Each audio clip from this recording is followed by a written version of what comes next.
We're coming on the air tonight with the bombshell new photos released in the Jeffrey Epstein saga, showing a former president, a current president, and some of the wealthiest men in the world with the convicted sex trafficker. The fresh fallout from the explosive photos and the high-profile people that are in them. Then King Charles addressing his cancer treatment in a rare public statement about his illness, what he's saying nearly 2 years after he was diagnosed. And the new charges coming for the former Michigan football coach, arrested just hours after the university fired him for an inappropriate relationship with a staff member. The stunning details revealed in court today. Plus the grandmother paying up to try and stay out of a Bahamas prison after she says she accidentally brought a gun on a cruise ship. What we're hearing from her family and the police as well. And Timothée Chalamet, not the first star accused of having a secret identity. In our breakdown, we're pulling off the mask on some celebs' mystery disguises later on in the show. Hey, everybody, I'm Yasmin in for Hallie tonight, and we start with the explosive Epstein photo dump from Democrats on Capitol Hill, showing the convicted sex trafficker with a long list of high-profile people ranging from President Trump to Bill Gates and Woody Allen. Look at this. You can see the president standing alongside Epstein and a woman right here. And then in another photo, he's surrounded by a number of women. All of their faces were, in fact, redacted by the House Oversight Committee. Another showing a Trump condom with a drawing of the president that says, quote, "I'm huge." And this, a signed photo of former President Clinton with both Epstein and his co-conspirator, Ghislaine Maxwell. And there's also this new photo of Bill Gates standing alongside a small plane with a member of the flight crew. To be clear, none of these men have been charged in connection with Epstein's sex crimes. It is unclear when all of these photos are actually taken or the context surrounding them. The White House writing the statement in part this: House Democrats are selectively releasing cherry-picked photos with random redactions to try and create a false narrative. Alan Dershowitz, the attorney, seen with Epstein here as well, saying in his words, "I was his lawyer. I also attended his seminars at Harvard before he was accused or suspected of any wrongdoing," adding, "I did nothing improper." NBC News has reached out to all of the other people seen in these photos for comment. We have not yet heard back. Want to bring in Ryan Nobles on Capitol Hill for us to talk more about this. There are also photos, Ryan, of Epstein with longtime Trump ally Steve Bannon, billionaire Richard Branson as well. What else are we seeing and learning from these photos? Well, what we're learning is that there is a lot of information related to Jeffrey Epstein that is continuing to come to light and will continue to come to light. This is a small batch of some 95,000 photos that the House Oversight Committee obtained from the Epstein estate. And more than anything, what they demonstrate is that these men who have gone to great pains to suggest that they had no real serious relationship with Jeffrey Epstein continue to pop up in photos and emails and in documents that are directly connected to the disgraced financier. And while there is no indication specifically of any criminal activity, there is certainly something about having these relationships be brought out into the public light that the American people seem to be thirsting for. They want to know who was interacting with Jeffrey Epstein, the ways they were interacting with him, and whether or not there was any wrongdoing connected to that. Now, as you rightly point out, all of the folks in these photos who have responded to us have denied any connection to Jeffrey Epstein's criminal wrongdoing. But there is certainly, and we've already seen this play out, a public penalty to be paid for folks who had any sort of connection to Jeffrey Epstein after we learned of all the terrible things that he did over the course of his life. So, Ryan, we have this happening. Simultaneously, you've got the DOJ facing this major deadline, as we well know by now, right, to give what files they have on Epstein over to Congress. Where does that stand, and when could the public actually see them? Well, if they follow the statute, the law that was overwhelmingly passed by Congress, in fact, only one member of Congress voted against it, this time next week, as you and I should be talking about the release of these documents. They have until close of business on December 19th, 7 days from now. And so that means that the Department of Justice has to hand over basically every piece of evidence that they have collected over the course of the investigation into Jeffrey Epstein and Ghislaine Maxwell. There are some carve-outs there. Anything that they could be concerned might reveal the identities of survivors or victims, and also anything that could interrupt an active investigation. But make no mistake, members of Congress are expecting to get the goods here. They believe that they're going to get access to a long list of evidence and documents, interviews, a long list of things that they believe have been held secret for a long time that will reveal a lot about the vast Epstein controversy and network and his sex trafficking operation. We'll have to see if they make good on that at this time next week.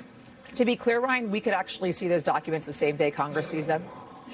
Well, that's a good point, yes. They may not come out exactly when, they may not be made available to the public when they're made available to Congress, but they do need to be in the hands of Congress by this time next week. Got it. Ryan Noblesworth. Thank you, Ryan. Appreciate it. We got new details today on what could have landed that University of Michigan football coach in jail, arrested just hours after getting fired. You see Sharon Moore in court earlier today on a video call from jail. Remember, he was fired on Wednesday for allegedly having a, quote, inappropriate relationship with a staff member. Here is what the prosecutor says went down at her client's apartment a little bit later on that actually led to this arrest. He then, at some point soon thereafter, came to her apartment in the address that is alleged in the complaint, barged his way into that apartment, immediately then proceeded to a kitchen drawer, grabbed several butter knives and a pair of kitchen scissors, and began to threaten his own life. I'm going to kill myself. I'm going to make you watch. My blood is on your hands. So now, because of that, he's actually charged with felony home invasion along with multiple misdemeanors, breaking, entering, stalking. His bond set at $25,000, scheduled to appear in court again next month as well. Shaq Brewster's on the ground for us in Michigan covering this story. What else are we learning, Shaq, first and foremost, about the relationship between Moore and the alleged victim here? Well, prosecutors kind of describe it as an elaborate relationship. They describe it as a multi-year intimate relationship between the alleged victim in this case and the former Michigan football coach. And in fact, they say it was Monday morning when the alleged victim in this case broke up with Moore, and that the prosecutor said he then engaged in what they called stalking behavior, that he texted and called her repeatedly. Those calls and texts went unanswered, and that's when they say she reported it to the University of Michigan. Now, we know the university was engaged in their own internal investigation. It seems like that's when you had the combination of what the prosecution was talking about in court today and then the firing that we saw on Wednesday. Can you elaborate more on the timeline here, Shaq, for folks that are watching, and especially if the behavior that was alleged by the prosecutor here is consistent with the behavior in which they had seen the coach engage in leading up to his arrest? Yeah, and let's pick up kind of on Wednesday. They say that he was fired from his job, but then immediately went to her apartment. Barged in was the word of the prosecutor, and that's when you played that description from the prosecutor talking about having a knife, talking about threatening to take his own life. Now, separately, and we talked a little bit about this yesterday, we know that police were called to her apartment. We heard audio from a police dispatcher describing the chaos and the chaotic scene in that 911 call. I want you to listen to a little bit of that sound. The victim called the caller, told her there's a male at the location and the house attacking her. The state's been stalking her for months. And that's then when police arrived on the scene and Moore was arrested.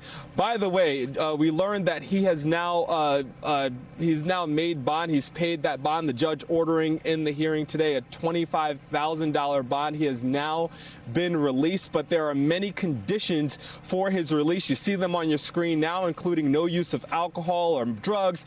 He cannot purchase or use any weapon. His defense attorney saying he does not have any weapon. He cannot engage in criminal conduct. He will have to wear a GPS tether. And this was a key thing. The judge repeated it multiple times, explained it elaborately. He is not to have any contact with the unnamed victim in this case. The judge saying no calls, no texts, no going to her place of employment. There is to be no contact with someone who had a multi-year relationship with, and now the victim in this case. Shaq Brewster, thank you. It looks cold there, my friend, so try and stay warm. Yes. Want to get to, speaking of weather, Washington State, where you got this catastrophic flooding forcing tens of thousands of people to flee their homes. Washington Governor Bob Ferguson declaring an emergency after days of torrential rain caused rivers across the state to overflow. The governor expecting to give an update any minute now. So far, no one has died, but we are seeing these wild videos of these rescues. This one showing a Coast Guard helicopter saving multiple people from the roof of a flooded house. Another, a water rescue in what appears to be an RV park. You can see just how deep the water actually is. And it's not just the water that's posing a threat. Just east of Seattle, you got this massive mudslide smashing this huge hole into the wall of this home. Earlier today, residents of Burlington, Washington, told to, quote, leave immediately, with National Guard troops on the ground to help residents evacuate there. Across the state, nearly 5 million people are under flood watches. Those conditions expected to last throughout the weekend. We've got team coverage on this. Meteorologist Bill Cairns is here with us at a look at how much longer this flooding is actually going to last. But first, I want to go to Connor Board from our Seattle affiliate, King 5 News. She's on the ground for us in Auburn, Washington. Connor, thanks for joining us, and hope you're keeping safe out there. Describe for us what you have been seeing on the ground. Yasmin, today we've still been seeing active rescues and evacuations happening across the western part of the state. Like you said, it is widespread. Here south of Seattle, we're actually seeing some of the floodwaters receding in certain communities, like here in Auburn, but now they're seeing other big problems as a result of this flooding. Take a look behind me. There's been a fuel spill at this gas station. You can see there's about 3 feet of water around those gas pumps. The flooding here started on Monday. Several state and federal agencies are here in Auburn at the fuel spill trying to contain and clean it up. At this point, they have not shared how many gallons of fuel could be out in the floodwaters. Now, here's part of the problem. I want to show you this floodwater actually goes from the gas station over the road and into the field across the street. And you can hear there's ambulances. There's a lot going on here. But you can see the water actually goes over the road where a car is currently driving on a closed road into the field. Now, people first started smelling this gas on Wednesday morning and were calling 911. So not only is it a concern of the fuel being spread in the floodwaters, but the air quality is also a concern. That's why the Environmental Protection Agency is also on scene monitoring the air quality in this area. Now, the gas pumps luckily were shut off quickly at this gas station, but this is just an example how in the communities where they're finally starting to see some relief from the floodwaters, they're now dealing with other problems, Yasmin. Connor Board, thank you so much, and continue to stay safe out there. I want to go down to meteorologist Bill Cairns, who's standing by for us. So I think kind of the first question here is there relief in sight? When is this going to stop, obviously, amidst all of these evacuations happening across the state there? Yeah, so the rain has stopped. The actual question is, when is it going to start raining again? Because that's going to be a big problem. So you notice the radar. We're clear. We're all good. River levels, a lot of them are tanking and going down quickly. The exception, Snohomish, the Snohomish River. This one has been kind of maintaining at its record crest. I know people are kind of waiting there. One of the biggest questions is going to be with this next round of rain, like, do you even bother to clean up? I mean, should you just wait to see how bad the flooding is going to be with this next round? So this is 3 p.m. Monday. Yellow shows you heavy rain. This is the Cascades. This is the Olympics. This is the areas where it's going to rain the hardest. This is where all the significant flooding has been taking place, where you saw the homes that are, have water up, halfway through the first level. This is on Tuesday, still raining hard. As we go into Wednesday, notice we start changing more to blue. Colder air comes in, so maybe in the higher elevations, this will be in the form of snow instead of rain, which would be good because the snow doesn't, melt off and go into the rivers. But even with that said, even if 3/4 of this is in the form of rain, this is a lot of wet weather. So this is the Cascades here. This is 5 to 7 inches widespread. As far as Seattle goes, we're not expecting significant flooding. It's all of the areas in the mountains, and then all that water runs down towards the Puget Sound. But look at some of these rainfall totals. Yes, this is pretty bad. We were just getting an update from the governor of Washington, who was given a press conference at the top of the hour saying, as of yet, there is no loss of life there across the state. So that is certainly some really good news amidst what is happening there. But listen, I was just talking to Shaq, right, who's on the ground for us in Michigan. All of us have been outside here in New York City. I mean, it's pretty frigid temperatures across the board. I know there's some winter weather headed to certain places as well. Walk us through that. Yeah, this is a brutal stretch to start our early winter season. So we have a lot of people. Right now, almost 50 million people under either winter weather advisories or winter storm warnings here in areas of southern Ohio and West Virginia. As far as snowfall totals go, this isn't blockbuster, but the fact it's going to be over the weekend, people trying to run all their holiday errands, it's going to be enough to, cause you some problems. 2 to 4 inches kind of widespread here through middle of Iowa, through Nebraska. St. Louis and Chicago, you're not getting a lot of this, but in between is where we will see up to 4 to 6 inches. Indianapolis Indianapolis, 4 to 8 inches of snow for you. Pittsburgh, 3 to 5. Charleston, and we're going to get some snow, that I-95 corridor. This is late Saturday night, early Sunday for the most part. From D.C. to Baltimore, Philly to New York, roughly about 1 to 3 inches. I think even a bigger story is the cold. It is going to be insanely brutal for this early in the season, especially in northern portions of Minnesota. Some of these areas, like Minneapolis, negative 22 wind chill. I saw some spots in northern Minnesota, Yasmin, will be down to negative 45 wind chills. Like, that's... It feels too early for that. It does, and that's like you get serious frostbite in about 10 minutes in temperatures like that. Yeah, you're going to want to stay inside for that. Bill Cairns, thank you. Appreciate it. We're hearing some new details about King Charles's cancer treatment, in his own words. In just the last couple of hours, here's the British monarch talking about it for the first time in months. Thanks to early diagnosis, effective intervention and adherence to doctors' orders, my own schedule of cancer treatment can be reduced in the new year. So this kind of public address is actually super rare for the royal family, who's been pretty tight-lipped about his health. Here's what else we know. Buckingham Palace confirmed King Charles has cancer back in February of last year. They didn't say at the time what type, but did confirm, in fact, it was not prostate cancer. Then a couple months later, he resumed his public duties. You see him visiting a cancer hospital in London with his wife, Queen Camilla.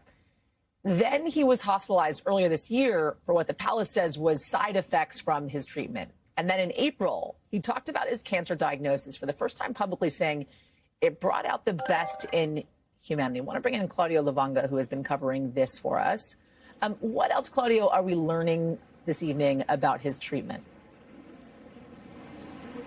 Hey, Yasmin. Well, once again, the king did not specify what kind of cancer that he was diagnosed with and also what kind of treatment he's undergoing. But as you heard in that little extract from his address, he really emphasized the importance throughout the message of early diagnosis, of cancer screening, because he said when it comes to cancer, it saves lives. And that's why in that message he also said he was deeply troubled by finding out that 9 million people in the UK are still not up to date with their cancer screening, even though they're eligible to it. Take a listen. Early diagnosis quite simply saves lives. Now, I've heard this message repeatedly during my visits to cancer centres across the country. I know, too, what a difference it has made in my own case, enabling me to continue leading a full and active life, even while undergoing treatment. Now, as you could hear, King Charles there being very open about his own experience as a cancer patient in order to inspire others to get that cancer screenings, so to improve that life-saving early diagnosis. Yasmin? Claudio Lavanga, thank you. So the Venezuelan oil tanker that the U.S. seized in a dramatic Coast Guard mission is now in the United States, docked in Houston, sources telling Reuters. Look at this new satellite imagery just into us, showing the ship in U.S. control moving closer and closer to Texas. As the world is now bracing for the U.S. to potentially seize even more ships and possibly strike inside Venezuela, something that the president has been teasing for months. And that is coming as we're seeing Russia now demanding the U.S. explain why the president ordered the seizure in the first place. The White House saying it was part of its push to combat drug trafficking. This is just the latest escalation after the U.S. conducted a series of boat strikes over the past couple of months in the Caribbean and the Pacific. They're seeing them all here. I want to bring in Garrett Hake, who's standing by for us at the White House. Garrett, what more are we hearing from the White House as we're waiting to see what President Trump may do next?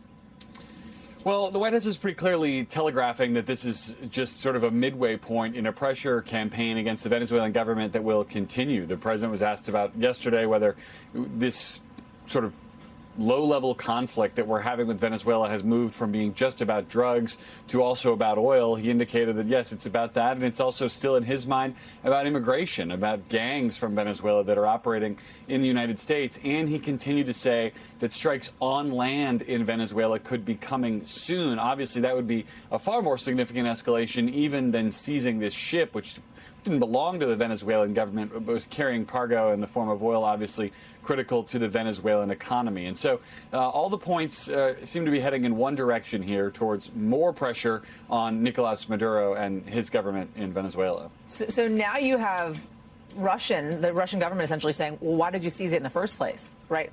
Do we have any indication as to whether or not the president has any plans to speak with Russian President Vladimir Putin over this matter, and or what it signifies that Russia is actually getting involved in the conversation?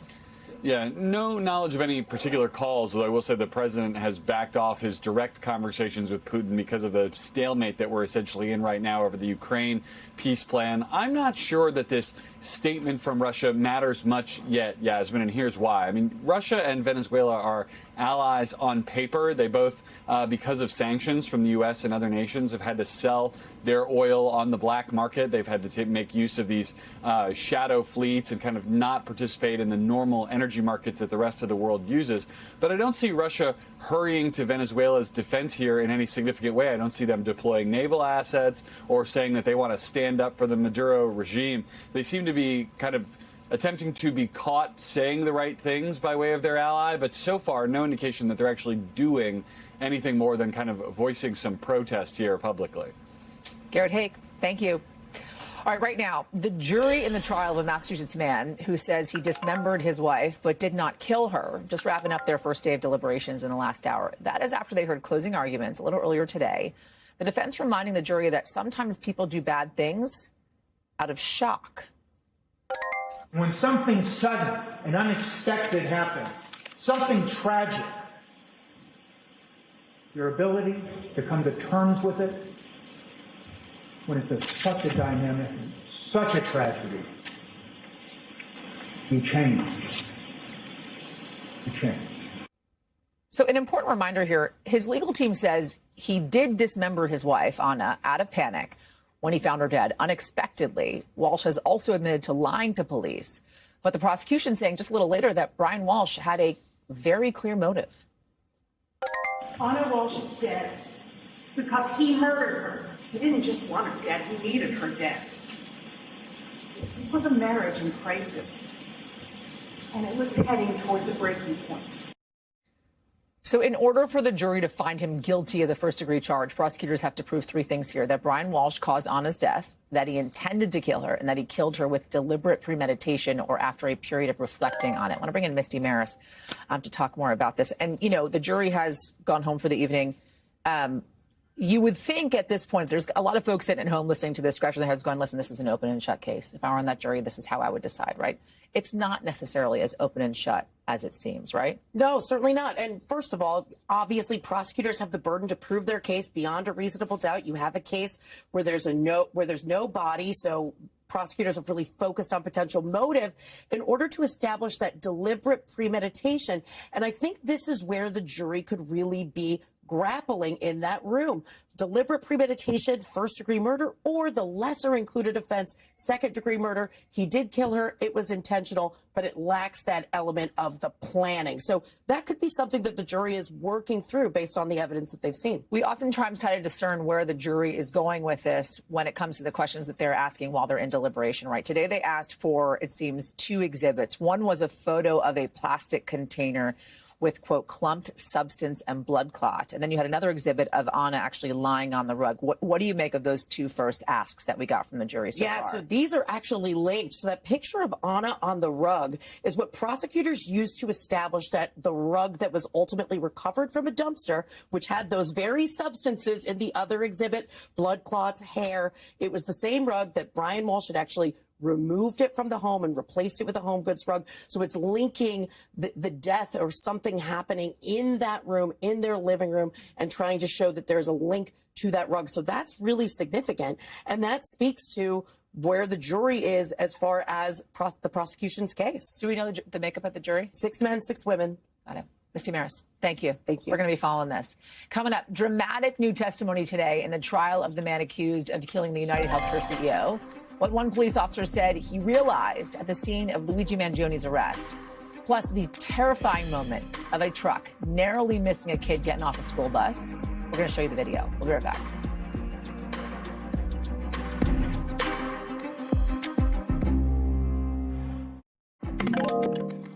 Welcome back. We are learning that a grandmother who brought a gun onto a cruise ship has just been released after being arrested in the Bahamas. According to a crime report from the Royal Bahamas Police, a 69-year-old woman boarded a cruise ship at Prince George Wharf in early December, quote, found in possession of a firearm and ammunition, and was then subsequently arrested. The woman was reportedly on a Royal Caribbean cruise. We've reached out to the company for comment, but have not yet heard back. I want to bring in Jesse Kirsch, who is following this story for us. How did she manage to get on board with a gun in the first place? At this point, Yasmin, the answer to that question is up in the air. And as you mentioned, we have not heard yet back from Royal Caribbean. I can tell you, having been on cruise ships, both for work and personally before, and for anyone who's been on a cruise, you go through security, right? That is something that is typically part of the procedure, where you would go through a metal detector, have your items checked as if you were going to the airport. Not exactly the same setup, right? Not the same staff that is checking on your items there, but certainly you're going through a screening process. So the question is, was this woman screened? Did the screening miss something? So there are outstanding questions there. We don't have the answers yet, and we have not heard back from the company. We have, however, heard from an attorney identifying themselves as one representing this woman. Read to you from that statement. We have that statement. I think we can put it up on screen here for you. Yep. They say in part she pled guilty and was fined $8,000. The Bahamas has a very rigid and prohibitive firearm regime. So that is what we know from the statement for this woman, from this woman's attorney. But again, still outstanding questions about how she was able to get that weapon onto a cruise ship into another country. Jesse Kirsch, thank you. A Pennsylvania police officer testifying in court today about the arrest of the man accused of shooting and killing the United Healthcare CEO, saying once he saw one of his fellow officers put on a bulletproof vest, he knew that things were actually going to be serious. Luigi Mangione in court today, wearing a dark suit, white shirt for what's been this drawn-out pre-trial hearing and to get some potentially key testimony thrown out. Why? Because they say police botched his arrest at that Pennsylvania McDonald's, which you're seeing here, by not getting a search warrant for his backpack. Luigi Mangione has pled not guilty to state and federal charges related to the United Healthcare CEO's death. Steph Gosk is following this story for us and has been in the courtroom most of these days. Yeah, yes, I have. We have been hearing testimony from police day after day. What did they try and establish today in court? Both sides, that is. Well, it's extraordinary that it's going on as long as it has. Yeah. A lot of attorneys say this is really not typical. We thought it was going to be a wrap. It's also not a typical case. Right. And what we've been hearing is a lot of repetition, actually. In that McDonald's, you had at one point more than a dozen police officers, and many of them have similar versions, basically, of the same story, and lots of body cam footage. You have the prosecution saying, yes, it was a warrantless search, but they had a right to search in the McDonald's because they were scared because they thought he might be the CEO shooter, as well as another law in Pennsylvania called incident to arrest, which allows you to search belongings. And then they brought the bag to the precinct, and they did what's called an inventory search. Defense says, no, you didn't have a right. You didn't have a right to search at all. Interesting today, there was an issue that popped up that we hadn't really heard much of before, that it had been alluded to, and this is over the money that was found on Luigi Mangione. We saw an image of hundreds of dollars, over $7,000 actually found on his person. But when he was at his bail hearing, this police officer on the stand said this today, Eric Houston, he said, during the bail hearing, the district attorney asked how much money was on him. Luigi Mangione said about $100. And the prosecutor said, no, it was more like thousands of dollars. Today, this police officer was directly asked, did you plant that money on him? It gave him an opportunity to say on the record that he did not. You've been, as I mentioned, in the courtroom most of the days. Yeah. Leading up to today. And there's no cameras inside. No. Take us inside for a moment. What is he like? How is he reacting? What has stood out to you? A few things. First of all, the day begins with not just the press going in, but also the public. And he has this very loyal fan base that has been in court as well with him every day. But beyond that, he gets let in. And as you've seen, he's been wearing civilian clothes. He wears a suit jacket every day, and a button-down shirt, sits down with his attorneys. And then there's this very odd moment where they bring in the still photographers. And the still photographers come in, they stand in front of him, they snap a bunch of shots for under a minute. They are not there very long. And it is this really awkward moment. They are very close to him. So we've seen these images of him kind of smirking and looking a bit strange. It's sort of a strange moment when it happens.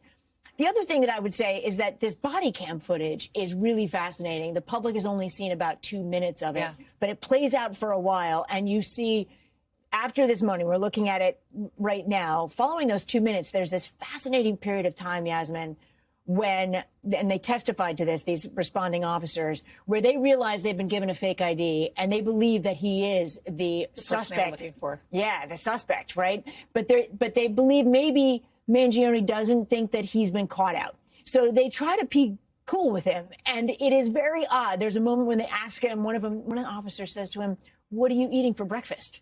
Is that the steak, egg, and cheese McMuffin?" And Mangione says, yes, he's eating it. And then there's another moment a couple minutes later where one of those officers is trying to keep it cool and is whistling to Jingle Bell Rock because it's playing on in the background in the McDonald's as they're waiting for all those police officers to show up. Did it very seem dramatic? Did it seem as if he knew that they were there for him when he came upon them? I mean, yeah, I mean, we don't know what was in his mind, right. but there certainly is one moment, and there was testimony today, this one police officer who had said to him directly, "What is all this nonsense about?" trying to elicit some kind of response. And at this point, you could probably have about 6, 8 police officers in the McDonald's. And Mangione turns to him and says, "We're going to find out." And it just seemed with the way that he said it, that at a bare minimum, he realized he was not being asked for his ID because he looked suspicious, that this was something bigger that was going down. There were just way too many police officers at that point for it to be anything else. Stephanie Gosk, thank you. You're welcome. All right, want to get you over the 5 things our team thinks you should know about tonight. We got number 1. A West Virginia National Guard member who was shot in D.C. is making extraordinary progress, according to the hospital where he is being treated. Andrew Wolf is apparently now breathing on his own and can stand with some help. Remember, Wolf and another National Guard member, Sarah Beckstrom, were shot in a targeted attack near the White House last month. Beckstrom later died from her injuries. The suspect is facing multiple charges. Number 2, a DoorDash driver accused of spraying something on a customer's food has been arrested. Video from the customer's doorbell camera shows the Dasher dropping the food off and then appearing to spray it. The Dasher claims she was pepper spraying a spider. Not the food, but the customers say they started feeling sick after eating. DoorDash says it has cut ties with the driver. Number 3, new video out of Texas showing a truck driver narrowly missing a child getting off a school bus. You can see the white pickup truck here. Police say the driver ignored the flashing red stoplights and nearly struck the child. Do not ignore those lights, everybody. Fortunately, no one was hurt. The driver is now facing a felony charge. Number 4, soccer fans accusing FIFA of, in their words, a monumental betrayal after some World Cup ticket prices were released. A small percentage of tickets are reserved for the most loyal fans. FIFA claimed some would cost just $60, but a newly released list has tickets going for about $200 to $700 for stage games and up to $8,600 for the final. FIFA says they're looking into it. Number 5, Bad Bunny taking a fall at his concert in Mexico City. He slipped on stage mid-song while performing for a packed crowd. He sat there for a little bit while the audience filled in the lyrics. Then he hopped right up and went back to the show. All right, when we come back, the dramatic manhunt for a fugitive in Florida, how police finally tracked him down after an hours-long chase, plus another day, another deer in a store. Why this one had to be rescued by police. We'll be right back.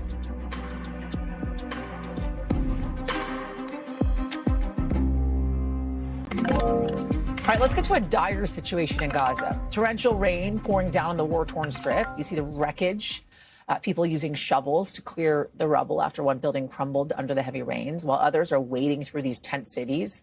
Floodwaters swamping these makeshift homes. That house, majority of Gazans, it's all washing away hope that the ceasefire would drastically improve life for the millions of displaced people there. Matt Bradley has the story. 2 days of heavy rain have turned Gaza's dirt roads into dirty rivers and turned tents like these into puddles. By Allah, I haven't slept for even a minute, said this grandmother. All night long, I've been wiping and scooping the water out, wiping and scooping for nothing. Storm Byron has poured fresh misery onto one of the world's most vulnerable populations. Security officials in Gaza, parts of which are ruled by Hamas, said over a dozen people have died in the past 24 hours. That includes at least 3 children who perished from extreme cold. The rest died from walls and buildings collapsing on them during the storm. Even before the storm, most buildings were barely standing. The UN says Israel's 2 years of war in Gaza destroyed 92% of its homes. The majority of Gazans now live in these tents. Gaza's Hamas-run government said the storm destroyed 27,000 of them. 2 months into a tenuous truce, permanent housing remains scarce. What ceasefire are they talking about, and what reconstruction are they talking about, said this woman. We've drowned. Aid agencies and the United Nations have faulted Israeli security restrictions for the lack of supplies. In a statement today, the Israeli agency overseeing aid in Gaza said Israel is fully committed to bringing aid into Gaza and has already allowed hundreds of truckloads of supplies.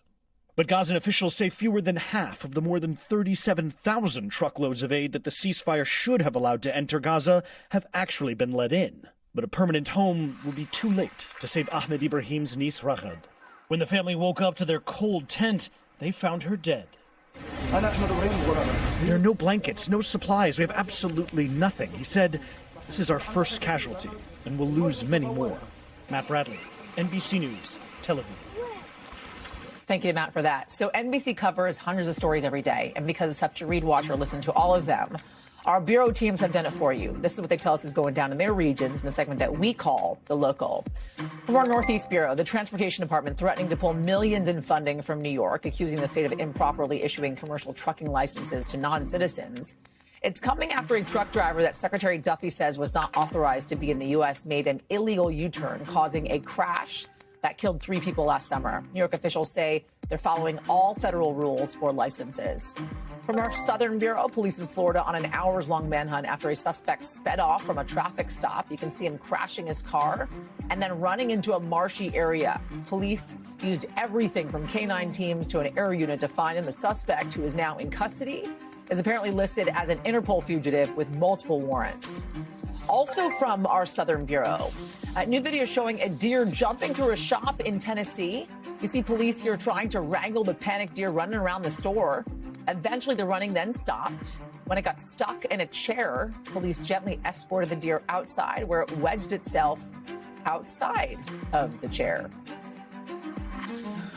All right, let's get to tonight's original with in-depth reporting on a topic that we have been watching. And tonight, it's one of the largest ports in Greece, which today is facing a blockade of outraged farmers calling for government action as they wait for delayed subsidy payments from the EU. It's all been building for weeks there, with farmers blocking roads and even an airport, finally reaching a boiling point in Parliament. The Prime Minister now asking to meet with farmers on Monday as demonstrations, he says, have started impacting businesses and trade. Danielle Hamamdjian reports.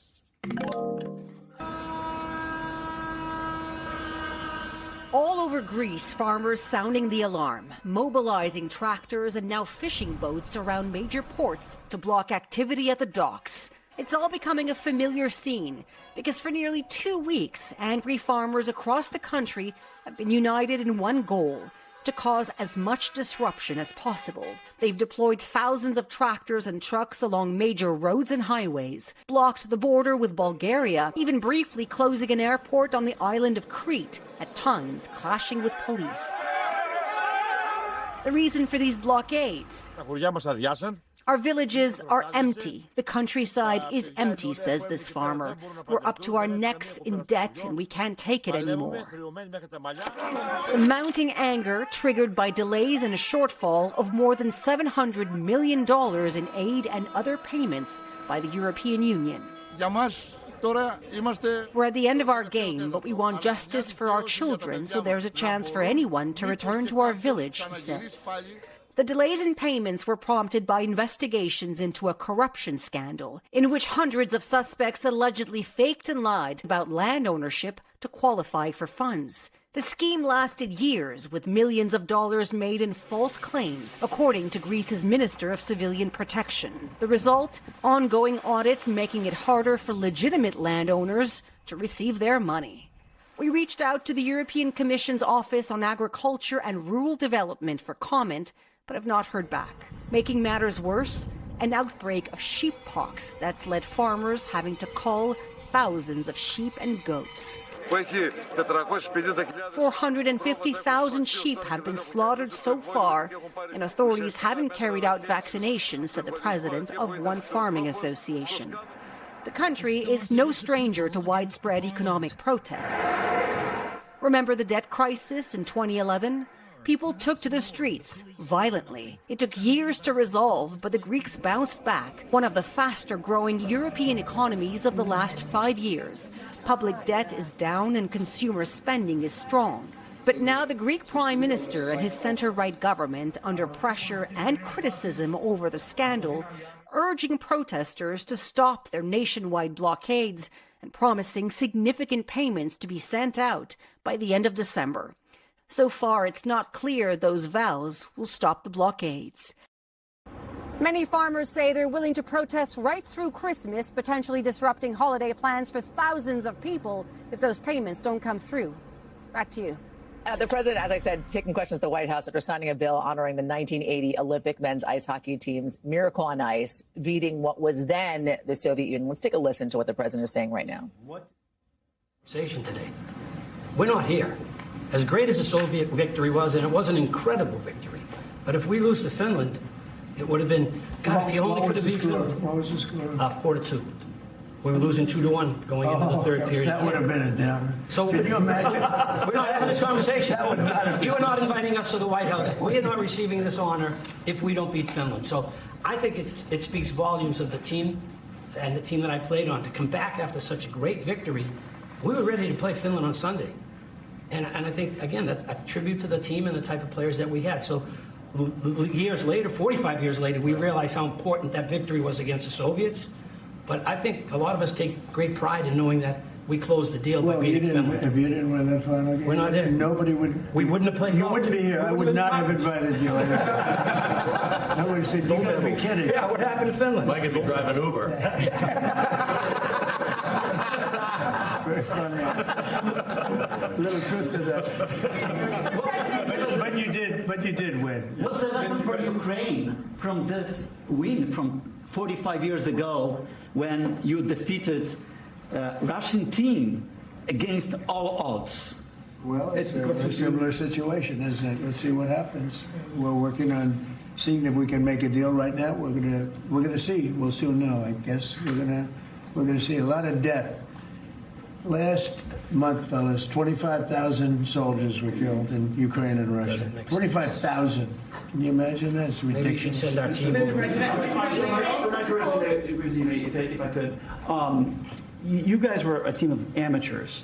What do you think about the NIL, the deals that are being made with players, and they're hopping around schools? What do you think about it? Get your thoughts. My thoughts are I don't like it. I don't like the NIL. I don't like the portal. But that's the state of college sports today, and we have no control over that.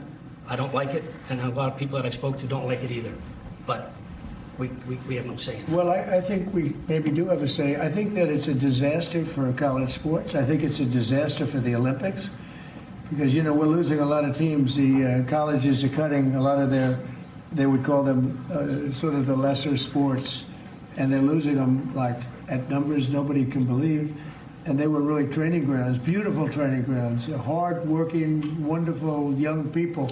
They were training grounds for the Olympics. And a lot of these sports that were training so well would win gold medals because of it. Those sports don't exist because they're putting all their money into football. And, by the way, they're putting too much money into football because colleges don't make, even the most successful universities don't make that much money. And you can't pay a quarterback $14 million to come out of high school. They don't even know he's going to be a very good player. I mean, they've tried a couple of times. $14 and $12 million. And a couple of deals like that, and the most successful colleges are losing money. And I think the NIL is a disaster for sports. It's horrible for the Olympics. And I think it's actually horrible for the players. And you're losing all of these great sports. They're not college football. Even basketball is being affected. Basketball second. But even basketball is being affected. They're putting all of their money in, and I know something about it. They will not be able to stop. You're going to have a college president. I'm telling you, sir, we give a guard $7 million. We're going to win the national championship, and they'll give them $7 and they won't win it. And even if they do win it, colleges cannot afford to be paying the kind of salaries that you're hearing about.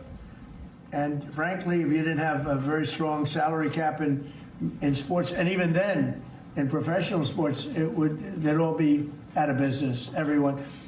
You're going to have these colleges wipe themselves out. and something ought to be done, and I'm willing to put the federal government behind it. But if it's not done fast, you're going to wipe out colleges. They're going to get wiped out, including ones that do well in football. They can't pay $12 million, $14 million, $10 million, $6 million for players. They won't be able to stop. There'll always be that one player. If they only have that player, they're going to win the national championship. And they'll have 100 colleges thinking the same thing. Colleges cannot afford to play this game. And it's a very bad thing that's happening. You talked about the Soviet Union. I also want to ask about another country that you're targeting, which of course is Venezuela. Do you intend on seizing more oil assets from Venezuela and other tankers? I wouldn't tell you that. I mean, it wouldn't be very smart for me to tell you that. You know, we're supposed to be a little bit secretive. You're a very big-time reporter, and I don't think I want to tell a big-time reporter or a small-time reporter that. But we are knocking out drugs at levels that nobody's ever seen before. We knocked out 96% of the drugs coming in by water, and nobody can figure out who the 4%. I wouldn't want to be the 4% either, but 96% of the drugs coming in by water. Every one of those boats you see get shot down, you just saved 25,000 American lives. But we knocked out 96% of the drugs coming in by water. And now we're starting by land. And by land is a lot easier. And that's going to start happening. And we're not going to have people destroying our youth, destroying our families. Thinking about youth, everybody. You ever see a family with the fentanyl or cocaine? Colombia has at least 3 cocaine factories. That's a different country. We're not happy about it, but we're stopping it. And we've stopped it now on water. You don't even find boats on water. You don't even see fishing boats on water. You want to go fishing in that? Does anybody want to go fishing in that? So I just want to say this. We have now a strong border. A year and a half ago, we had millions of people pouring through. Now we have nobody coming in through our border. And we have a strong country. We have a country that's respected, and we're going to keep it that way. And we're not going to let people kill 300,000 people a year with drugs. One more follow-up question. The fraud that you've been pointing out, talking about in Minnesota. So that was the president speaking at the White House. We're going to keep listening and bring you any headlines the president is making there. That wraps this hour of our coverage. More is picking up right now.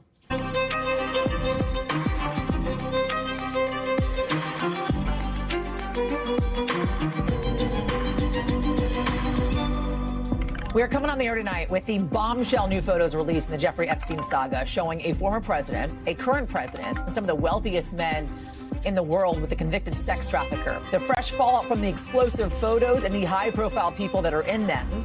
Then King Charles addressing his cancer treatment in a rare public statement about his illness, what he's saying nearly 2 years after he was diagnosed. And the record flooding forcing thousands of people to evacuate over in Washington as we're seeing dramatic rescues, dangerous mudslides, surging waters. The update we're just getting from the governor with more dangerous rain on the way. Plus, when we may get a verdict in the trial of a man who says he dismembered his wife, but he didn't kill her. And the grandma paying up to try and stay out of Bahamas prison after she says she accidentally brought a gun on a cruise ship. What we're hearing from her family and the police later on in the show. Hey, everybody, I'm Yasmin in for Hallie tonight, and we start with the explosive Epstein photo dump from Democrats on Capitol Hill, showing the convicted sex trafficker with a long list of high-profile people, ranging from President Trump to Bill Gates to Woody Allen. Look at this. You can see the president standing alongside Epstein and a woman right here. And then you have this other photo. He's surrounded by a number of women. All of their faces were, in fact, redacted by the House Oversight Committee. Another showing a, quote, Trump condom with a drawing of the president that says, quote, I'm huge. And this, a signed photo of former President Bill Clinton with both Epstein and his co-conspirator Ghislaine Maxwell. And there's also this new photo of Bill Gates standing alongside a small plane with a member of the flight crew. Now, let's be clear here. None of these men have actually been charged in connection with Epstein's sex crimes. It is unclear when all of these photos were taken or the context surrounding these photos. The White House writing the statement in part this. House Democrats are selectively releasing cherry-picked photos with random redactions to try and create a false narrative. You also have attorney Alan Dershowitz, seen with Epstein here, saying in his words, I was his lawyer. I also attended his seminars at Harvard before he was accused or suspected of any wrongdoing. He added, I did nothing improper. NBC News has reached out to all of the other people seen in these photos for comment. we have not yet heard back. I want to bring in Ryan Nobles, who's following this for us on Capitol Hill. These are just some of the 90,000 plus photos that these lawmakers got from the Epstein estate. And without context, it's hard to know exactly kind of what these photos, Ryan, are telling us. But we could soon learn a whole lot more, possibly even next week. Yeah, that's right, Yasmin. I mean, the House Oversight Committee is conducting a pretty exhaustive investigation. This material all comes from the Epstein estate. They've been continuing to get a steady flow of information from the Epstein estate, including emails and bank documents and many other things. These photos are the latest example of that. And while the photos themselves don't reveal anything specific about criminal activity, they certainly demonstrate the relationship that Jeffrey Epstein had with a wide range of powerful men, both Republican and Democrat, in the political, entertainment, and business world, and they show the level of influence he had in the halls of power. But this sets the stage for what could be the more significant release, and that's the Department of Justice being compelled by the Congress to release all of the evidence that they have from the Epstein investigation. They're compelled by law to do that, Yasmin, and they are supposed to do it by this time next week. So it's less than a week before that information is supposed to be handed over. We're about to see also the Clintons, both of them on the Hill, testifying about their relationships with Epstein as well. And as I mentioned, we saw former President Bill Clinton in one of those photos signed by him alongside Ghislaine Maxwell, Jeffrey Epstein seen on your screens there. What's the end game here, Ryan? How much of this is about accountability and how much of this is political? Well, everything up here is about politics on some level, Yasmin. I think that's abundantly clear. But you do have to think about this in the way that the Epstein controversy really got into the public sphere. And that was organic. It was a grassroots movement, and it was largely generated from conservative influencers, from right-wing podcast hosts, and even conspiracy theorists who believed that the Epstein controversy was part of a much larger political conspiracy. They were the ones that were pushing Donald Trump and his administration to get this information out. They were the ones that were unsatisfied when the Department of Justice over the summer said that there's really nothing to see here. And so it is the American people who have adopted this as a priority and who have been demanding for transparency as it relates to this issue. Now, the information is going to come out. Whether or not that reveals any more of a criminal conspiracy or future charges or anything along those lines, that remains an open question. But one thing is for sure, the American people want that information, and they're not going to allow their politicians off the hook until they get it. Ryan Nobles, thank you. All right, we have new details today on what could have landed that University of Michigan football coach in jail, arrested just hours after getting fired. You see Sharon Moore in court earlier today on a video call from jail. Remember, he was fired on Wednesday for allegedly having a, quote, inappropriate relationship with a staff member. Here's what the prosecutor actually said went down at her client's apartment a little bit later that led to his arrest. He then, at some point soon thereafter, came to her apartment in the address that is alleged in the complaint, barged his way into that apartment, immediately then proceeded to a kitchen drawer, grabbed several butter knives and a pair of kitchen scissors, and began to threaten his own life. I'm going to kill myself. I'm going to make you watch. My blood is on your hands. So now he's charged with felony home invasion along with multiple misdemeanors, breaking and entering, stalking.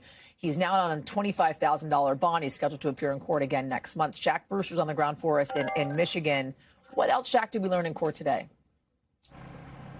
Well, Yasmin, there's really a timeline that the prosecutor marked down as having begun on Monday. That's when they say that a woman who Moore had been dealing with in an intimate relationship with for several years, that's when she broke up with him. And they say the Moore eventually had a stalker-like behavior after that period. He called and texted her repeatedly. Those calls and texts did not go returned.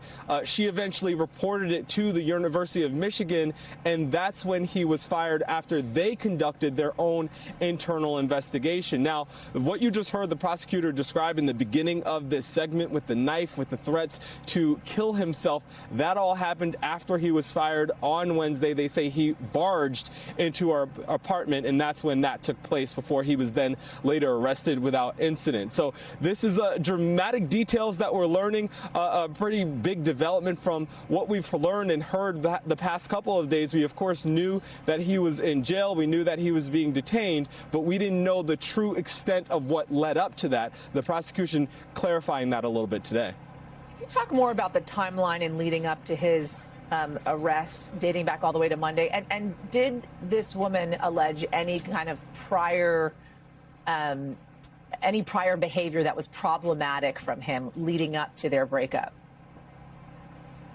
We did not get that. This woman is not being named. The prosecution, the judge, all being very sensitive about not revealing her identity. The defense, when we did hear from Moore's attorney in court, said that he had not seen the police report. He had not seen the body camera video, so he wasn't even able to really push back or refute any of the allegations made by the prosecution, saying he wants to kind of wait for that to happen. I should also mention, Yasmin, that Moore has now been released on bond. The judge setting that bond at $25,000, also setting specific conditions for his release, including not engaging in criminal activity, including GPS monitoring. But I want you to listen to one of the big conditions he sent, which is not having any contact with that victim. Listen to the judge explain that and listen to Moore's response.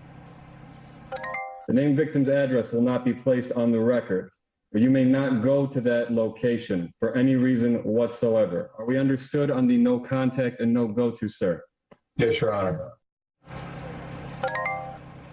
And by the way, separate from this criminal investigation, this criminal process, the university is saying that its internal investigation that initially led to his firing is well underway. It's ongoing, in their words. The president of the university calling on faculty and students who might have known of anything to come out and report it. Shaq Brewster, thank you. I want to go from Michigan to Washington, Washington State, that is, where catastrophic flooding is forcing tens of thousands of people to flee their homes. Washington Governor Bob Ferguson declaring an emergency and speaking in just the last hour with this plea, I should say, for residents. The people of the state of Washington have not faced before this level of flooding.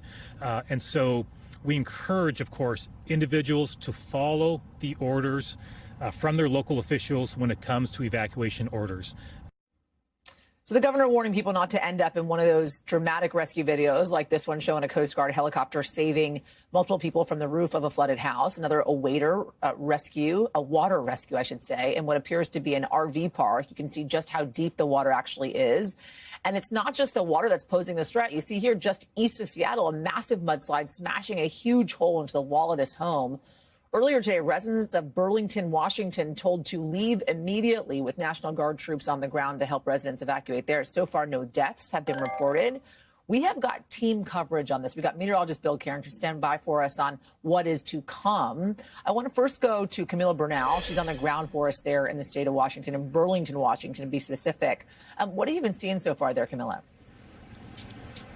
Hey, Yasmin. So when the river rose this morning, the water came rushing into this neighborhood. So a lot of what we're seeing when we drive around is a lot of the basements, like what you see here, the first floor, flooded. And so that prompted this response from first responders, really, who were going door to door, making sure that everyone was safe, especially the people that chose not to evacuate. And there's a good number of these people who want to stay here. But I spoke to someone today who said, I thought I was going to be safe. And instead, it was her son who woke her up at 4 in the morning because the water came rushing in. They barely had time to move their cars. They had to go up to the second floor of the house, and that's how they were able to stay safe. But when I spoke to her today, she got emotional talking about how heartbreaking it was to explain to her child why she chose not to evacuate. That's what you're hearing from the governor in terms of paying attention, listening to those warnings. That's why officials continue to ring the alarm, despite the fact that, yes, maybe a lot of the rivers in this area have crested to their peak levels and maybe are going down. You just never know what's going to happen with the power of the water. And so you're seeing people who are coming out here to look at what's been left here by the damage of these floods, but a lot of them know that this could change at a moment's notice. And so the reality on the ground is that this is not over, especially for people who are dealing with this, because this is just the beginning of their cleanup process of going through insurance, of figuring out how to move on from this. And like I said, this woman that I spoke to, she said, look, I'm grateful to be alive and I'm glad that I have my family here, but she did regret not leaving. And so, again, the alarm and the encouragement from officials is to be ready to go at a moment's notice, Yasmin. Camilla Bernal, Thank you. Appreciate it. I want to go now to meteorologist Bill Cairns, who's standing by for us. And Camilla just said, right, there's some relief right now. It doesn't seem to be raining there at the moment. But what is to come? What could folks anticipate there? It wouldn't surprise me one bit if by the time we get to, say, Tuesday, if that river is almost as high as it is right now, because we have a lot more rain coming. So the river's going to drop over the next 2-3 days. It's dry. Rivers have already been dropping out there. We only got a couple left in major stage. But this next storm coming in, all by itself, this would be a serious storm, and let alone on the heels of this last one. So we got a couple issues. The rivers are already holding a lot of water. And the second one is that the hillsides are just saturated. And so if we get even more water on them, we're going to have additional landslides, rock slides, burn scarf, type flooding, and that's going to be an issue. So this is Monday, and then I'll show you Tuesday. We continue. This is like the last one was what we call a strong atmospheric river. This one looks to be like kind of in the middle, like a medium to moderate type one. And by the time we get to Wednesday, some colder air comes in, so hopefully we can get more of this to fall as snow instead of rain, because the snow doesn't end up in the rivers until the springtime. So the rainfall forecast, the total is eye-opening. This last event, a lot of areas were 10 to 14 inches. This looks like a widespread, at least 4 to 8 inches of rain on top of the saturated soil and the rivers that are already swollen. So we will probably see some more in the way of major river flooding next week. And so those poor people trying to clean up or evacuate, when can they come back?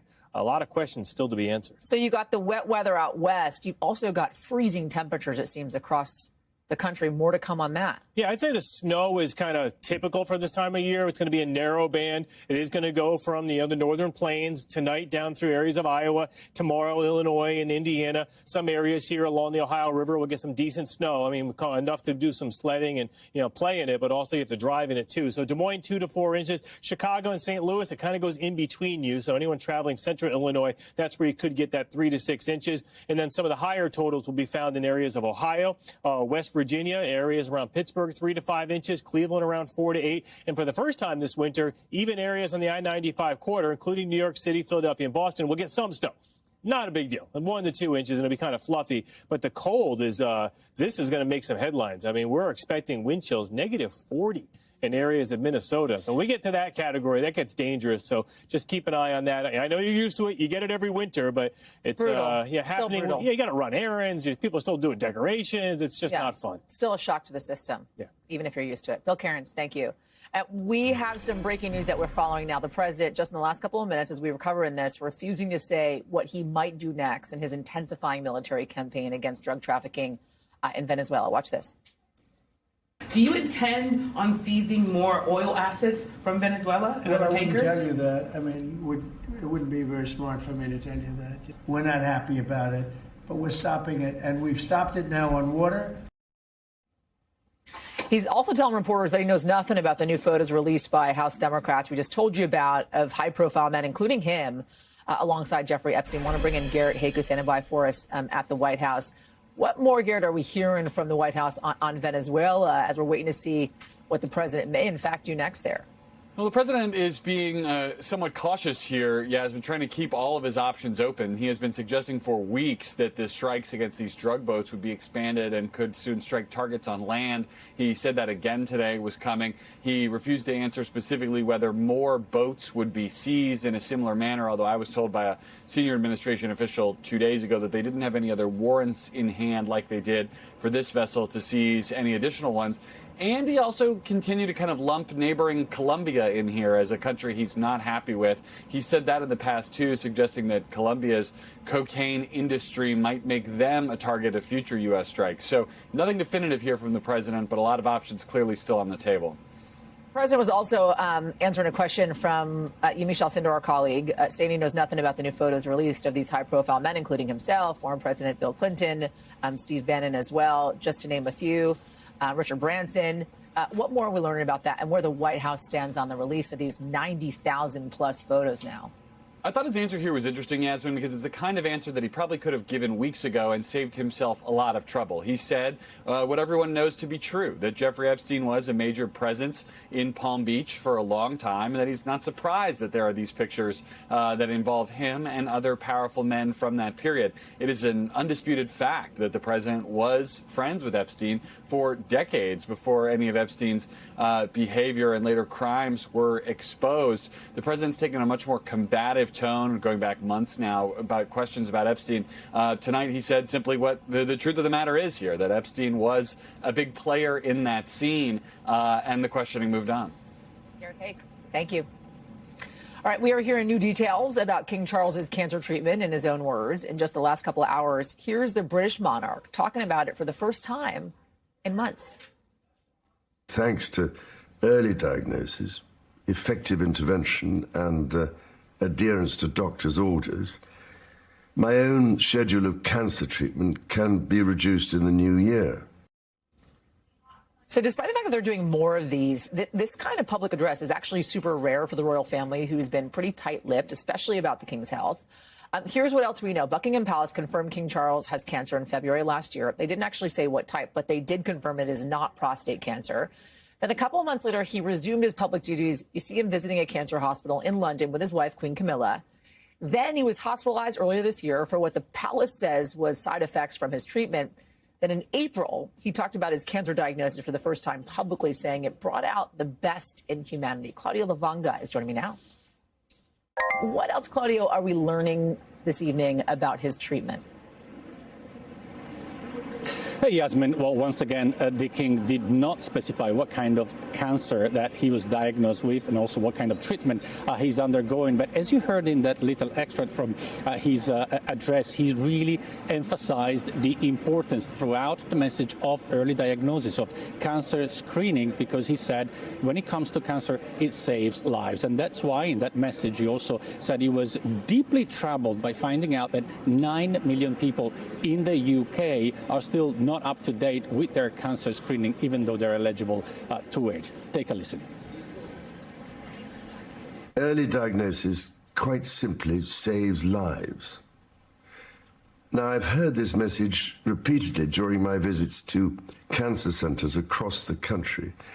I know, too, what a difference it has made in my own case, enabling me to continue leading a full and active life, even while undergoing treatment. Now, as you could hear, King Charles there being very open about his own experience as a cancer patient in order to inspire others to get that cancer screenings, so to improve that life-saving early diagnosis. Yasmin? Claudio Lavanga, thank you. All right, so right now the jury in the trial of a Massachusetts man who says he dismembered his wife but did not kill her, just wrapping up their first day of deliberations in the last hour.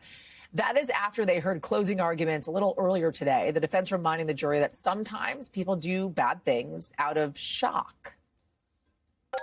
When something sudden and unexpected happens, something tragic, your ability to come to terms with it, when it's such a dynamic and such a tragedy, you change. You change. So important to remind folks here, Brian Walsh's legal team said he did dismember his wife, Anna, out of panic when he found her dead unexpectedly. Walsh has also admitted to lying to police. But the prosecution saying just a little later that Brian Walsh had a clear motive. Anna Walsh is dead because he murdered her. He didn't just want her dead, he needed her dead. This was a marriage in crisis, and it was heading towards a breaking point.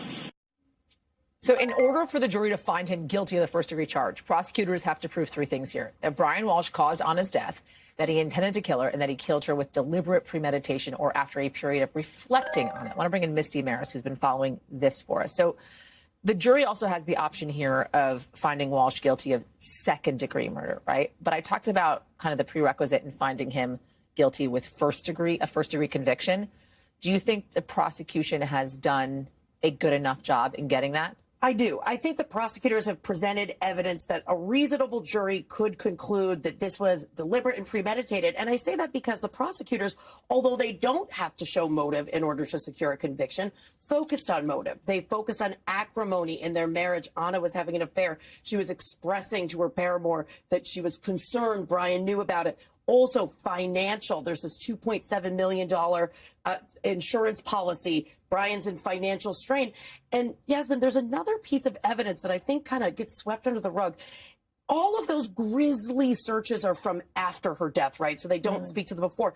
But he does before not only Google where's the best place to get divorced as a man, but he also looks up where Anna is managing buildings. Now, why does that matter? Sounds innocuous.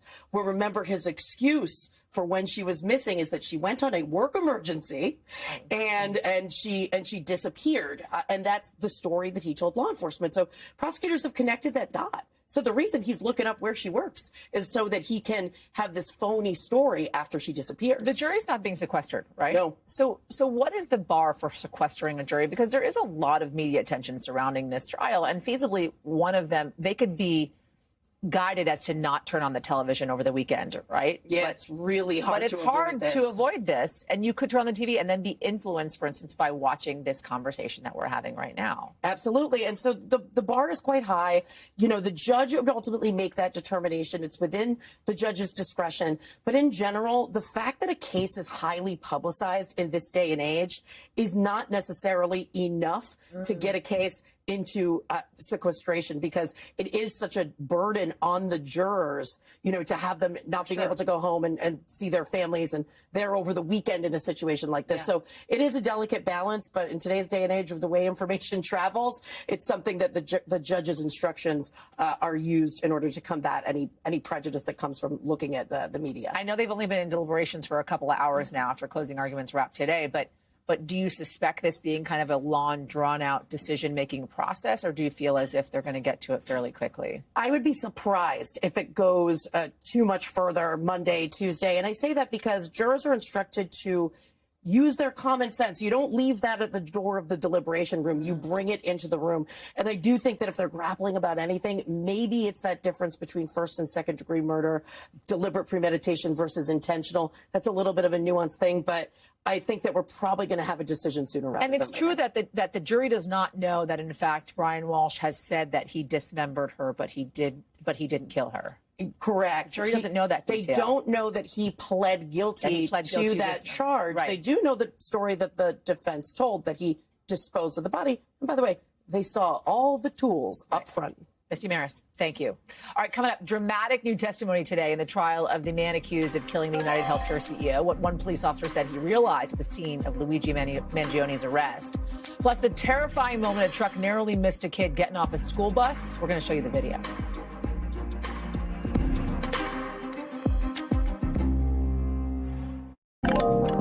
All right, want to get you over the 5 things our team thinks you should know about tonight. Number 1, a federal judge blocked immigration authorities from redetaining Kilmar Abrego Garcia after that same judge yesterday ordered his release from ICE custody in Pennsylvania. Abrego Garcia, who became a flashpoint in the Trump administration's immigration enforcement efforts, had a scheduled immigration appointment today, and his lawyers were worried he'd be arrested again.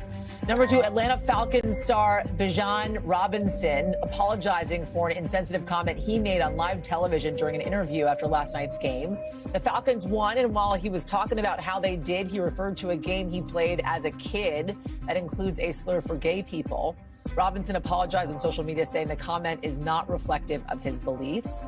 Number 3, a DoorDash driver accused of spraying something on a customer's food has been arrested. Video from the customer's doorbell camera shows the Dasher dropping the food off and then appearing to spray it.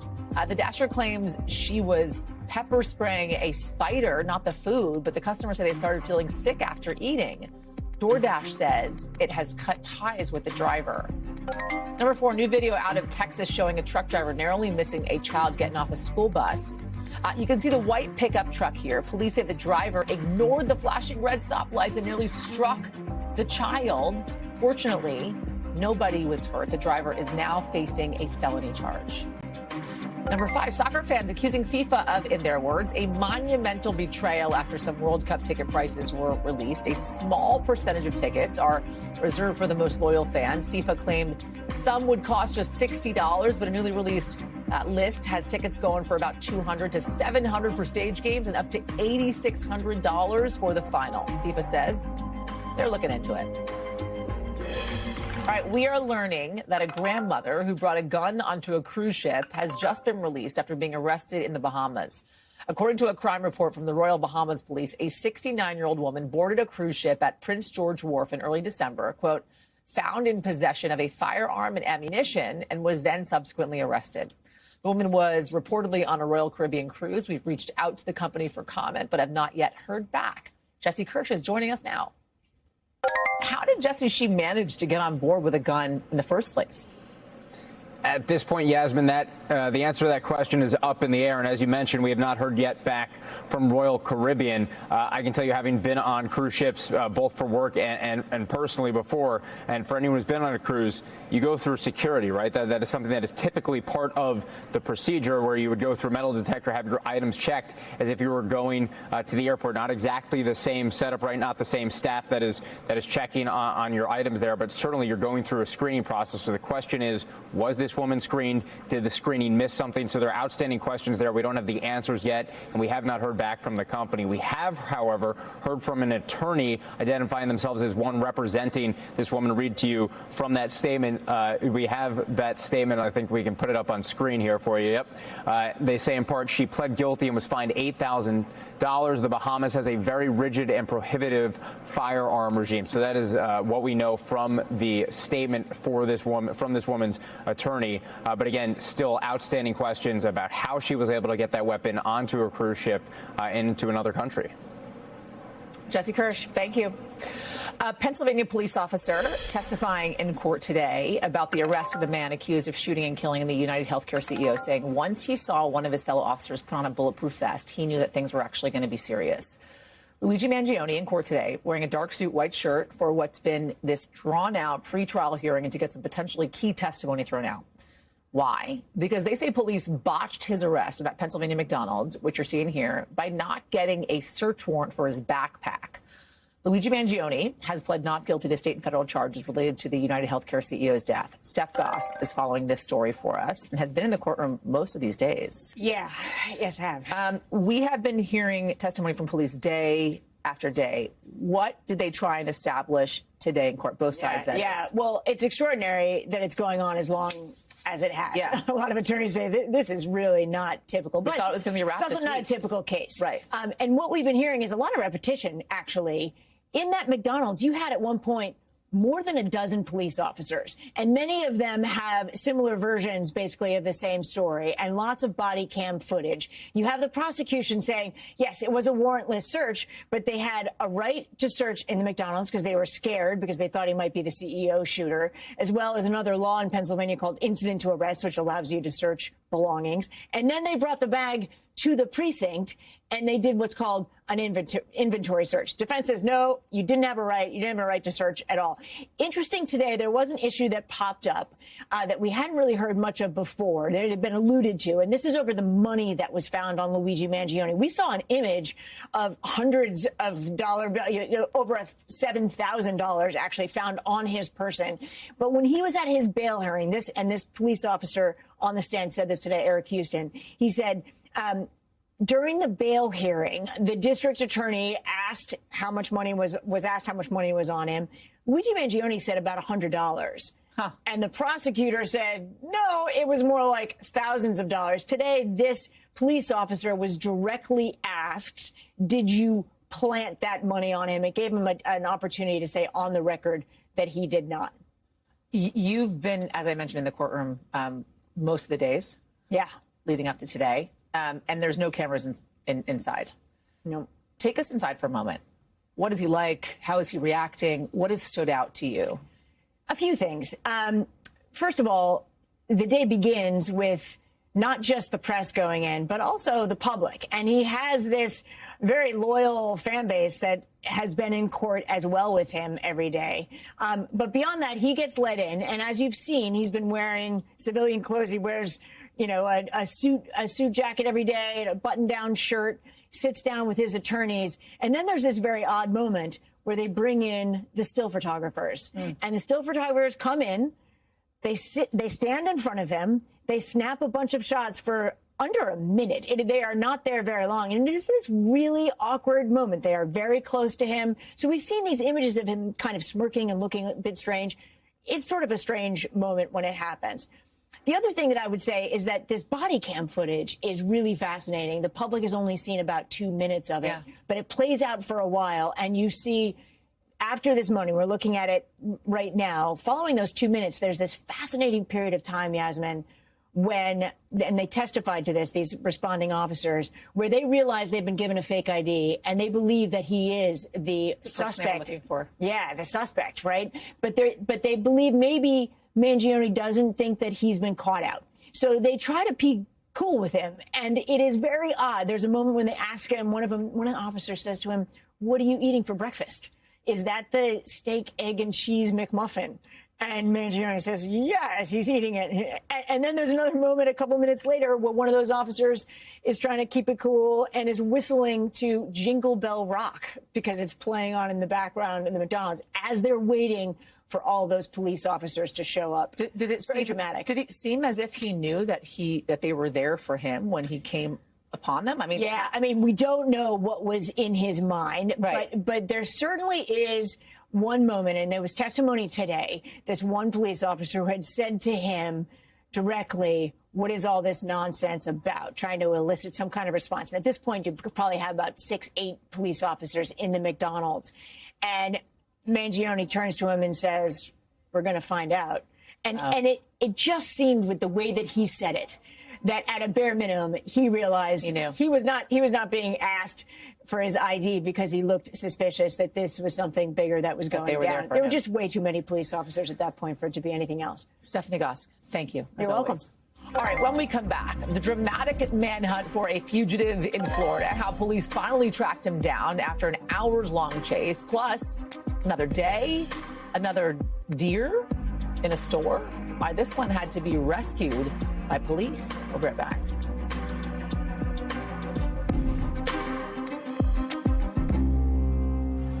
All right, let's get to a dire situation in Gaza. Torrential rain pouring down on the war-torn strip. You see the wreckage, people using shovels to clear the rubble after one building crumbled under the heavy rains, while others are wading through these tent cities. Floodwaters swamping these makeshift homes. That house, majority of Gazans, it's all washing away hope that the ceasefire would drastically improve life for the millions of displaced people there. Matt Bradley has the story. 2 days of heavy rain have turned Gaza's dirt roads into dirty rivers and turned tents like these into puddles. My Allah, I haven't slept for even a minute, said this grandmother. All night long, I've been wiping and scooping the water out, wiping and scooping for nothing. Storm Byron has poured fresh misery onto one of the world's most vulnerable populations.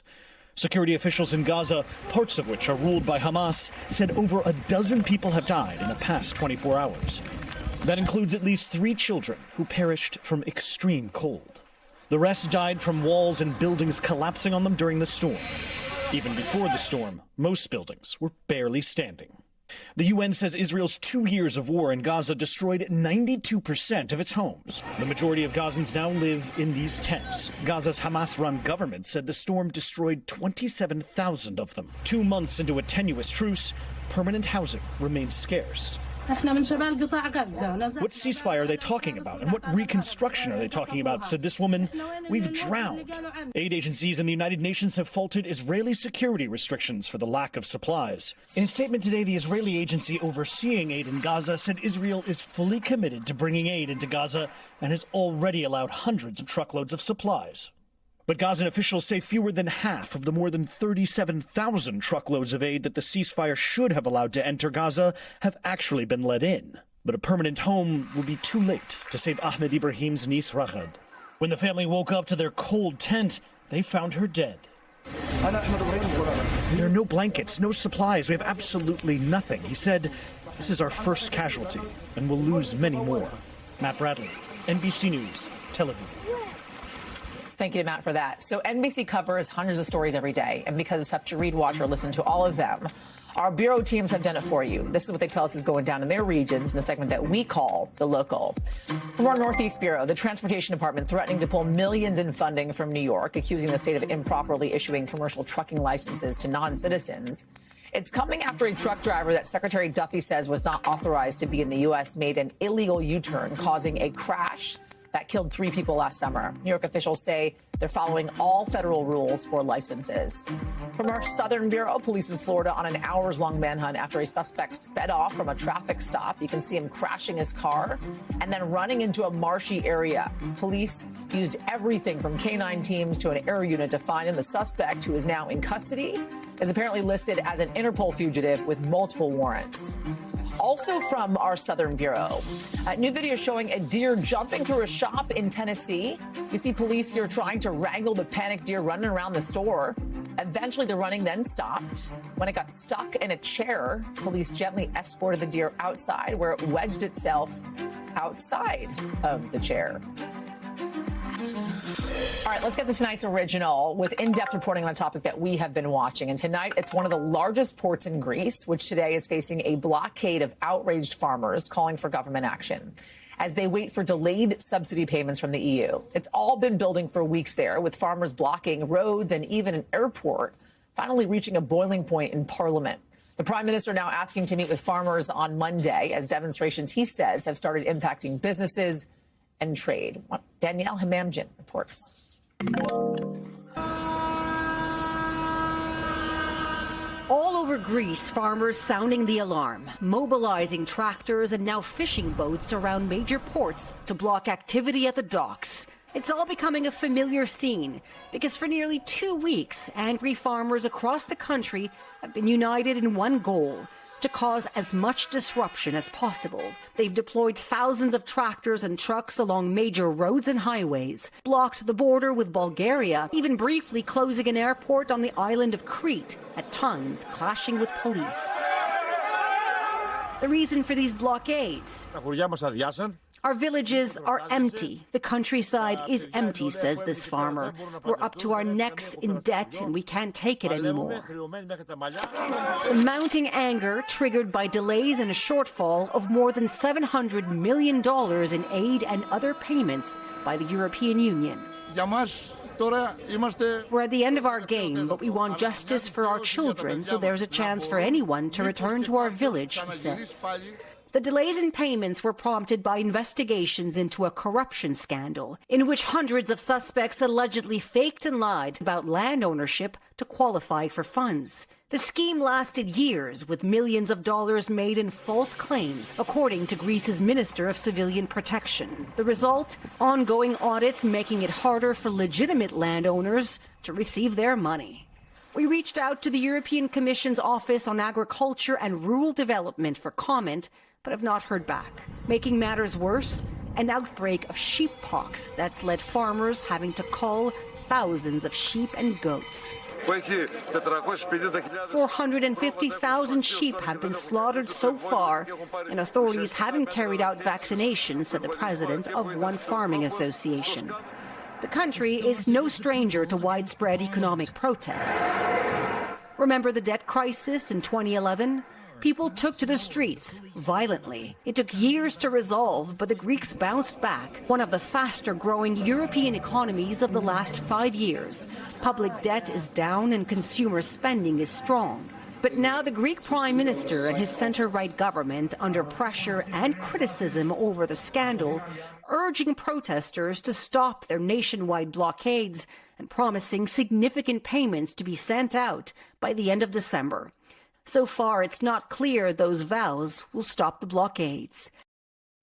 Many farmers say they're willing to protest right through Christmas, potentially disrupting holiday plans for thousands of people if those payments don't come through. Back to you.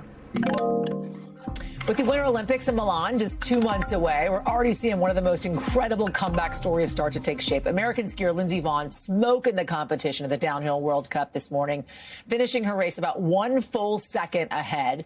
Now, you might be thinking, isn't Vonn one of the greatest women downhill skiers in history? Why are we surprised?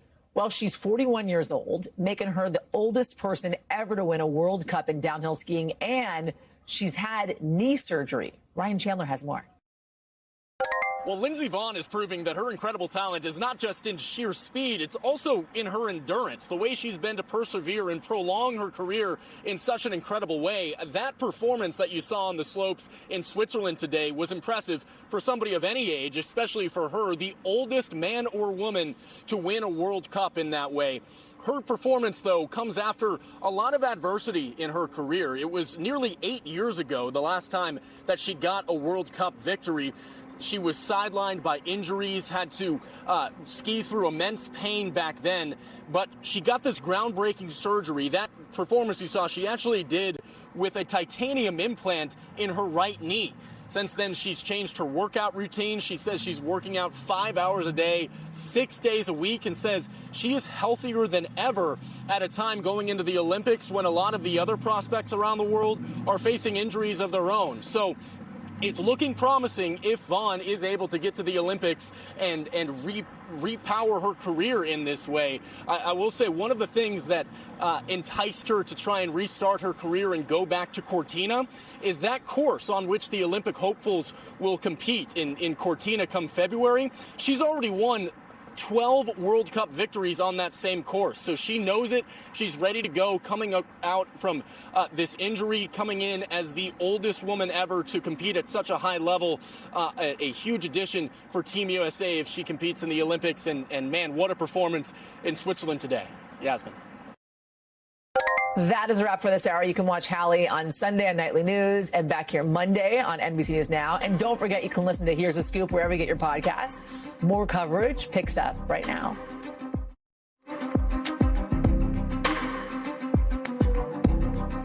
We thank you for watching. And remember, stay updated on breaking news and top stories on the NBC News app or watch live on our YouTube channel.